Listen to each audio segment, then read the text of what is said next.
France peut-elle connaître à son tour une épidémie de méningite, à l'image de celle qui frappe en ce moment la Grande-Bretagne? Deux jeunes Britanniques de 18 et 21 ans en sont morts, plus d'une vingtaine de cas répertoriés dans la ville de Canterbury. Le foyer d'infection serait une discothèque de la ville très prisée des étudiants. Chez nous, une personne est actuellement hospitalisée après un séjour en Angleterre. C'est le seul cas avéré de contamination selon le dernier bulletin de Santé publique France. Yasmina Katou, des vaccins existent, raison de plus pour repérer très tôt les symptômes de la maladie. Oui, il y a 4 symptômes spécifiques à la méningite. Les malades ont souvent la nuque raide, des maux de tête insupportables. Ils sont sensibles à la lumière et ont parfois des boutons violacés sur le corps. Lorsque ces signes apparaissent, il s'agit d'une urgence vitale. Si le patient n'est pas pris en charge dans les heures qui suivent l'apparition des symptômes, la méningite bactérienne peut entraîner la mort en 24 heures. Le traitement est à base d'antibiotiques pour le malade, mais aussi pour ses proches à titre préventif.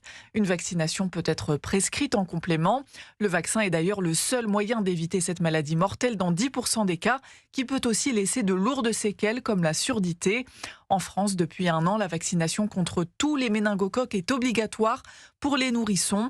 Un rattrapage est possible si votre enfant a moins de 5 ans. Enfin, une dose de rappel est recommandée pour les jeunes de 11 à 24 ans.